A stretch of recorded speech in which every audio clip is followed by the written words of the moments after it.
Hello everybody, this is Yoko's Anime Reactions, and this is take 2. Mom had to walk in, looking for a sweater. Anyway, this is going to be my review for Welcome to Demon School Iruma Kun, Season 2, Episodes 11 and 12. The end of Terminus exams happen, and thankfully, everybody passes in the Misfit class. Yay! And the guy with the weird lion-looking head, the one who usually has his mouth hanging open, he apparently did the best in the class. And from what I can tell, he's actually very smart, which is good, but it makes me wonder, why the heck is he in the Misfit class? What did he do to bring him in there? Anyway, everybody is celebrating, and a few of the students actually go up a rank because they improved so much. Iruma, however, didn't improve enough to get a rank, but Iruma was just happy he passed. And I forgot to mention this, I don't know if it was in this episode or last episode, but we find out that the reason that nobody is able to cheat on an exam is because Balam has the ability, essentially he's a demon lie detector, where he sends out his feelers through the school, his vines, and he can detect anybody cheating or telling a lie. And that's how he's able to keep everybody from cheating during the exams. Which I was like, wow, that's cool. Apparently that's his bloodline ability. Anyway, now that everybody has passed their exams, they're all celebrating. All the guys are having a little get-together in I think it's in the Royal One, where they're playing games, doing karaoke, stuff like that. And the funny thing is, the karaoke song that they're doing is the first opening for this show. And I'm like, wow. Anyway, Amari is waiting for Iruma to get there because she's wanted to do more readings. But when the door opens, it's not Iruma standing there, it's Clara. And she explains that Iruma's not coming because he's doing the guys' night thing. And she pulls Amari along to have a girls' night with her, Clarille, whatever her name is, and the other girl in their class, and they have a little girls' night. And Amari, or a girls' time, Amari brings her tea that normally can relax you because she was going to share it with Iruma. And, they get to talking about different stuff. And the subject turns to relationships. Obviously, we all know that Clara and Amari both have crushes on Iruma. I don't think the other two do. Not so much Clarille. She might. I'm not completely sure. But there is a possibility that could happen, considering how much he helped her out during the whole Kurumu thing. Anyway, it gets on to the subject of marriage and whether it's better to wait until after graduation to marry or do it when you find that special someone. Me, personally, it's better to wait. If it was like in a high school setting, I'd say it's better to wait until after graduation at the very least, because you can't really get to know someone in just a year that well, especially if you plan on, getting married and living together. Because you could get along with someone so well, and then the minute you guys start living together, things could change. So it's best to wait until you're living together and experience that life together. And then if it goes well, then you guys are probably good to get married. But yeah, they all have differing opinions, and Clara was essentially saying that she likes everybody. But I can't remember if it was Clarille or the other girl. One of them asked her, well, what about marrying Iruma? And Clara kind of gets that idea in her head. And with the way she is, you would think that they could take it into a direction where she would say, no, I don't want to get married to Iruma, he's my friend. But no, she actually says it wouldn't lie into being married to Iruma.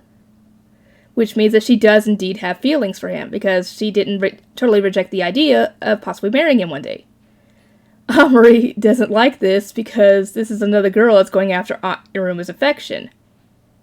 And Omri has that same thought, and she kind of likes the idea too, but obviously she has the thought of getting engaged and having a long engagement before getting married. And then they all start arguing back and forth about which way is best when it comes to a relationship, like whether it's better to get hitched when you have that fateful encounter, or to wait after graduation, and then wait to get married, it's all craziness. And Iruma ends up walking in right after all this happens, and they just send him out saying, no, it's girls' time. And he's like, what the heck? Yeah, you walked in at the wrong time. Anyway, next episode, because Opera had helped out Sullivan with that little thing involving the projector and everything, he owed him a favor. So Opera asked him of something, and I'm assuming he asked him to have Caligo do home visits, which would mean he'd have to come back to their place. That's what I'm assuming. Anyway, Caligo doesn't like this idea, obviously, because he doesn't want to do home visits for the Misfit class because they're all crazy, and he doesn't like dealing with them on his own time, and I don't blame him. Kind of keep your work life and your personal life separate. Anyway, he goes to Asmodeus' home first, which, fair enough. And it goes decently well, except for when he asks Asmodeus, well, what do you plan on doing? And he essentially immediately starts talking about Iruma, and he's like, I didn't ask you about Iruma, I asked you about you. And his sisters, he has two little sisters, come in and start asking Asmodeus to spend time with them and play with them, and he's like, no, I can't. And they get mad and say, you always spend time with Iruma. It's always Iruma. And yeah, he's been neglecting them lately because of the whole Iruma situation, and he essentially tells them when they got upset, I thought he was going to console them and tell them that he would always have time for them, but he said, Iruma's my top priority. I'm like, wow, dude. If I didn't know any better, I'd say he was interested in Iruma. Which I don't think he is, because I assume he's straight. He has given no indication that he is interested in Iruma. He admires him, he respects him. I don't think he's interested in him in that way.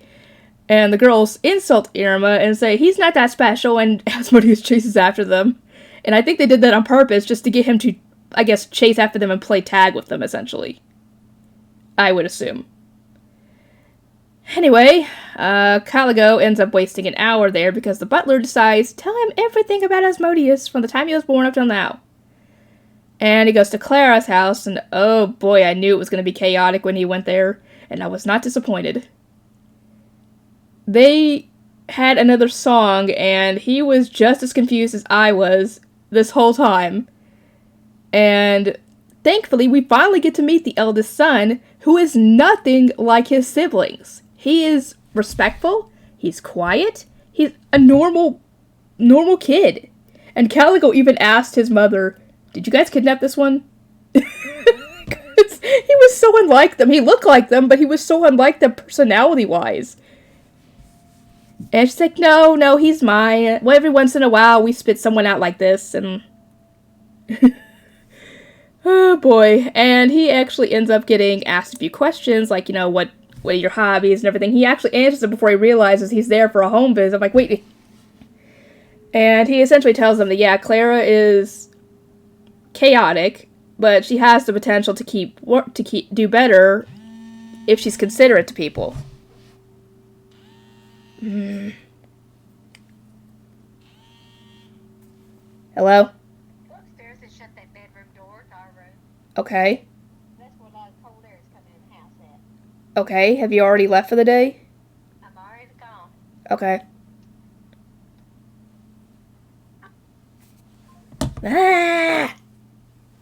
I'll have to try and edit that out. Anyway. He essentially lets them know how Clara's doing, and she gets a little annoyed that he's calling her out on how she is. But he essentially tells them that she does have potential, she just needs to rein it in and be considerate towards others.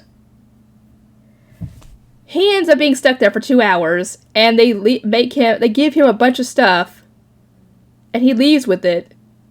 And the funny thing is, during this whole episode, he's still carrying around those gifts that they gave him. He didn't ditch them as soon as he went to the next house. No, he kept them. Which means that Caligo might actually have more respect for the students and care for them because he figured that Clara would notice that he got rid of them. Or maybe he didn't want to be rude. I don't know. Maybe he's not, like I say, he's not as bad as he seems. Anyway, he starts going to the other students in the Misfit class. The guy's brother tries to steal his wallet, and he tells him, if you do that, I'll break all your fingers.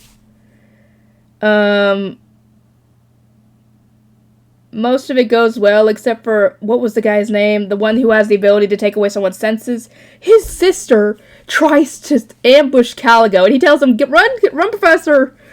Because she tries to get him to marry her. That lady is probably desperate for a husband. I mean, Caligo's not bad. I mean, if you like the kind of personality, whatever, but the poor guy, he was still carrying the stuff the whole entire time he was going to the other houses. And I didn't see him go to Clariel's house, to be honest. I don't think. If I missed it, let me know. But then he finally gets to Iruma's house. And he's still, like I say, he's still carrying the stuff. And Iruma welcomes him, and they start heading to where they're supposed to meet up with Sullivan. And Opera pops up. And Caligo is scared of this guy. He uses Iruma as a shield, like holds him in front of him to keep him away from him. Turns out that he and Opera was in Babylos at the same time. And Opera, was he a bully, or was he, what was he? Because did he dye his hair? Because it shows him in the flashback of having black hair. Was that his natural hair color, or did he just dye it just to mess with Caligo when he was framing Caligo for all the stuff that he was doing? Because Caligo was getting blamed for attacking students, and him and Balam, who looked adorable, not adorable in the normal sense, but adorable, he just looked nice. Anyway, apparently, they walked outside and found Opera at the top of a gigantic pile of unconscious students, I'm assuming. And essentially, Opera was like a bully to him. I feel bad for Caligo back in school. Anyway, he starts essentially telling Sullivan how Iruma's doing. And how, he's always getting into trouble, being caught up in every mess and everything. But his grades have apparently improved. And it shows that Caligo does pay attention to his students and notes where they can improve and what they have already improved on. So, Caligo isn't a bad teacher, obviously. He's just, strict and a little mean, to be completely honest. I think that's just how he is. Anyway, give me your thoughts on Caligo, these 2 episodes, and I'll see you guys next time.